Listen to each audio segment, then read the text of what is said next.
బాగుంటుంది వీళ్ళకి ఈ నెల అని చెప్పాలి. చాలా ఫేవరబుల్ మంత్. హెల్త్ విషయంలో మాత్రం అప్స్ అండ్ డౌన్స్ అనేది తప్పదు. ఎక్స్పెన్సెస్ అయితే అది కంటిన్యూ అవుతూనే ఉంటుంది.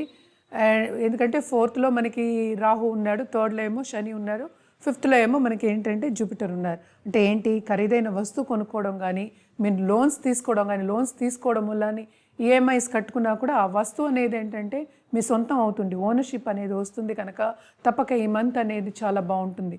అలాగే రియల్ ఎస్టేట్ రంగంలో ఉన్న వాళ్ళకి కూడా ప్లస్ పాయింట్సే చెప్పుకోవాలి, చాలా చాలా బాగుంటుంది. స్టాక్ మార్కెట్ ఇన్వెస్ట్మెంట్ రంగంలో ఉన్న వాళ్ళందరికీ కూడా బాగుంటుంది. బాగా ఏంటంటే డబ్బు కలిసి వస్తుంది ఈ నెల అని చెప్పుకోవాలన్నమాట. అలాగే మన పరిహారాల విషయానికి వస్తే ఏంటంటే శనికి తప్పక ఏంటంటే శనివారం వెళ్ళి దానం ఇవ్వడం మంచిది, తైల దీపం పెట్టుకోవడం కూడా మంచిది. అలాగే ఏంటంటే మనం గణేష్ ఎవ్రీ వెడ్నెస్డే గణపతికి పూజ చేసుకోవడం, అడ్డంగాలు రాకుండా ఉండడానికి పూజ